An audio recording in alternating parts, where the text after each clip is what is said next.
সব জায়গাতে লড়াই লাগিয়ে রেখেছে তৃণমূলের সর্বোচ্চ নেতারা। পাপের প্রায়শ্চিত্ত তাদেরকে করতেই হবে। আর আমার সঙ্গে যে গদ্দারি করেছে ববি হাকিম, তার জবাব ববি হাকিমও পাবে, তৃণমূল পার্টিও পাবে। পদত্যাগ আমার করার কথা ঘোষণা করেছিলাম, কিন্তু আমাকে যারা ভোট দিয়ে বিধায়ক করেছে, এখানে যারা এমপিকে ভোট দিয়ে ইউসুফকে এমপি করেছে, তাকে খুঁজে পায় না। প্রতিদিন আমাকে স্কলারশিপ থেকে শুরু করে আধার কার্ড থেকে শুরু করে অনেক পেপার ওয়ার্কে সই করতে হয়। তারা বলছে আপনি খবরদার পদত্যাগ করবেন না, আপনাকে আমরা ভোট দিয়ে নির্বাচিত করেছি, আবার ভোটে দাঁড়াবেন, প্রতীক কি নেবেন আপনার ব্যাপার, আমরা আবার আপনাকে ভরতপুরের মানুষের কথা রাখতে গিয়ে যারা আমাকে ভোট দিয়ে এমএলএ করেছে তাদের আপত্তির জন্য আমি পদত্যাগ করছি। আপনাকে তৃণমূল বের করে দিল, কিন্তু সেই তৃণমূলে বীরভূমে অনুব্রত ভার্সেস কাজল, অন্যদিকে রবীন্দ্রনাথ, উদয়ন গুহ, যে তৃণমূলের এত কোন্দল দিকে দিকে, কি বলবেন? তৃণমূল এই করেই শেষ হবে। তৃণমূলের যে অভ্যন্তরীণ লড়াই, বুথ থেকে অঞ্চল, ব্লক থেকে জেলা, রাজ্য, সব জায়গাতে লড়াই লাগিয়ে রেখেছে তৃণমূলের সর্বোচ্চ নেতারা।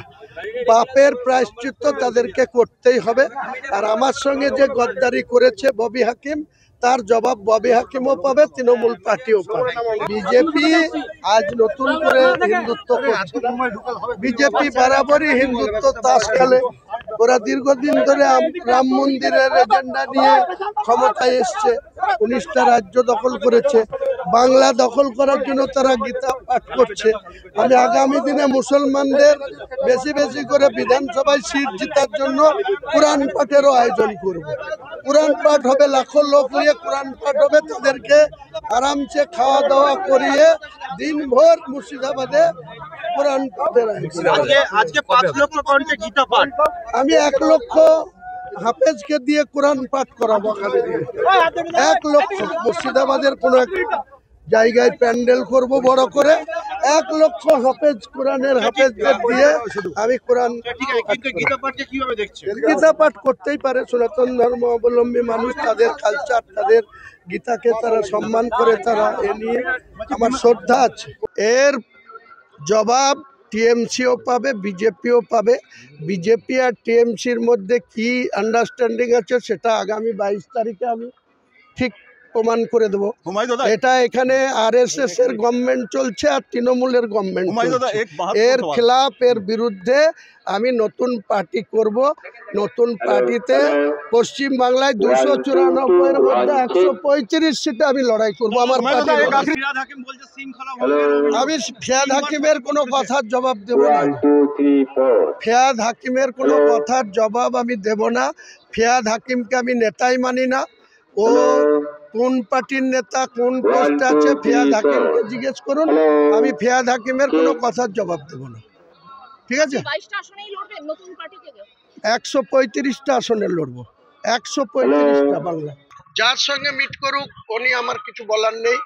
আমাকে সাসপেন্ড করেছে, আপনাদের মুখে শুনলাম। এর আগেও 2015 সালের 25শে ফেব্রুয়ারি একইভাবে তৎকালীন মহাসচিব পার্থ চট্টোপাধ্যায় বিনা নোটিশে আমাকে 6 বছরের জন্য সাসপেন্ড করেছে। কালকেই রিজাইন দিয়ে দেবো তৃণমূল থেকে, কালকেই। এবং 22 তারিখে মুর্শিদাবাদে নিজের দলের ওপেনিং করব। সব জায়গাতে লড়াই লাগিয়ে রেখেছে তৃণমূলের সর্বোচ্চ নেতারা। পাপের প্রায়শ্চিত্ত তাদেরকে করতেই হবে। আর আমার সঙ্গে যে গদ্দারি করেছে ববি হাকিম, তার জবাব ববি হাকিমও পাবে, তৃণমূল পার্টিও পাবে। পদত্যাগ আমার করার কথা ঘোষণা করেছিলাম, কিন্তু আমাকে যারা ভোট দিয়ে বিধায়ক করেছে, এখানে যারা এমপিকে ভোট দিয়ে ইউসুফকে এমপি করেছে, তাকে খুঁজে পায় না। প্রতিদিন আমাকে স্কলারশিপ থেকে শুরু করে আধার কার্ড থেকে শুরু করে অনেক পেপার ওয়ার্কে সই করতে হয়। তারা বলছে আপনি খবরদার পদত্যাগ করবেন না, আপনাকে আমরা ভোট দিয়ে নির্বাচিত করেছি, আবার ভোটে দাঁড়াবেন, প্রতীক কি নেবেন আপনার ব্যাপার, আমরা আবার আপনাকে। ভরতপুরের মানুষের কথা রাখতে গিয়ে যারা আমাকে ভোট দিয়ে এমএলএ করেছে তাদের আপত্তির জন্য আমি পদত্যাগ করছি। আপনাকে তৃণমূল বের করে দিল, কিন্তু সেই তৃণমূলে বীরভূমে অনুব্রত ভার্সেস কাজল, অন্যদিকে রবীন্দ্রনাথ, উদয়ন গুহ, যে তৃণমূলের এত কোন্দল দিকে দিকে, কি বলবেন? তৃণমূল এই করেই শেষ হবে। তৃণমূলের যে অভ্যন্তরীণ লড়াই, বুথ থেকে অঞ্চল, ব্লক থেকে জেলা, রাজ্য, সব জায়গাতে লড়াই লাগিয়ে রেখেছে তৃণমূলের সর্বোচ্চ নেতারা। পাপের প্রায়শ্চিত্ত তাদেরকে করতেই হবে। আর আমার সঙ্গে যে গদ্দারি করেছে ববি হাকিম, তার জবাব ববি হাকিমও পাবে, তৃণমূল পার্টিও পাবে। বিজেপি আজ নতুন করে হিন্দুত্ব করছে। বিজেপি বরাবরই হিন্দুত্ব তাস খেলে। ওরা দীর্ঘদিন ধরে রাম মন্দিরের এজেন্ডা নিয়ে ক্ষমতায় এসছে, 19টা রাজ্য দখল করেছে। বাংলা দখল করার জন্য তারা গীতা পাঠ করছে। আমি আগামী দিনে মুসলমানদের বেশি বেশি করে বিধানসভায় সিট জেতার জন্য কোরআন পাঠেরও আয়োজন করব। কোরআন পাঠ হবে, লাখো লোক নিয়ে কোরআন পাঠ হবে, তাদেরকে আরামসে খাওয়া দাওয়া করিয়ে দিনভর মুর্শিদাবাদে কোরআন পাঠের আয়োজন। আজকে 5 লক্ষ কণ্ঠে গীতা পাঠ। আমি 1 লক্ষ হাফেজকে দিয়ে কোরআন পাঠ করাবো আগামী দিনে। 1 লক্ষ মুর্শিদাবাদের কোনো এক জায়গায় প্যান্ডেল করব বড় করে, 1 লক্ষ হাফেজ, কোরআনের হাফেজদের দিয়ে আমি কোরআন।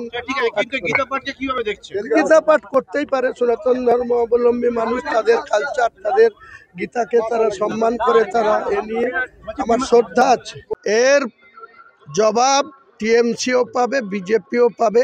বিজেপি আর টিএমসির মধ্যে কি আন্ডারস্ট্যান্ডিং আছে সেটা আগামী 22 তারিখে আমি ঠিক প্রমাণ করে দেবো। এটা এখানে আরএসএস এর গভর্নমেন্ট চলছে আর তৃণমূলের গভর্নমেন্ট চলছে।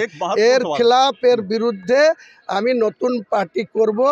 নতুন পার্টিতে পশ্চিম বাংলায় 294 এর মধ্যে 135 সিটে আমি লড়াই করব। আমার পার্টি, আমি ফিয়াদ হাকিমের কোনো কথার জবাব দেব না। ফিয়াদ হাকিমের কোনো কথার জবাব আমি দেব না। ফিয়াদ হাকিমকে আমি নেতাই মানি না। ও কোন পার্টির নেতা, কোন পোস্টে আছে, ফিয়াদ হাকিমকে জিজ্ঞেস করুন। আমি ফিয়াদ হাকিমের কোনো কথার জবাব দেব না। ঠিক আছে? 135টা আসনে লড়বো, 135টা বাংলা। যার সঙ্গে মিট করুক, উনি আমার কিছু বলার নেই। আমাকে সাসপেন্ড করেছে, আপনাদের মুখে শুনলাম। এর আগেও 2015 সালের 25শে ফেব্রুয়ারি একইভাবে তৎকালীন মহাসচিব পার্থ চট্টোপাধ্যায় বিনা নোটিশে আমাকে 6 বছরের জন্য সাসপেন্ড করেছে। কালকেই রিজাইন দিয়ে দেবো তৃণমূল থেকে, কালকেই। এবং 22 তারিখে মুর্শিদাবাদে নিজের দলের ওপেনিং করব। সব জায়গাতে লড়াই লাগিয়ে রেখেছে তৃণমূলের সর্বোচ্চ নেতারা। পাপের প্রায়শ্চিত্ত তাদেরকে করতেই হবে। আর আমার সঙ্গে যে গদ্দারি করেছে ববি হাকিম, তার জবাব ববি হাকিমও পাবে, তৃণমূল পার্টিও পাবে। পদত্যাগ আমার করার কথা ঘোষণা করেছিলাম, কিন্তু আমাকে যারা ভোট দিয়ে বিধায়ক করেছে, এখানে যারা এমপিকে ভোট দিয়ে ইউসুফকে এমপি করেছে, তাকে খুঁজে পায় না।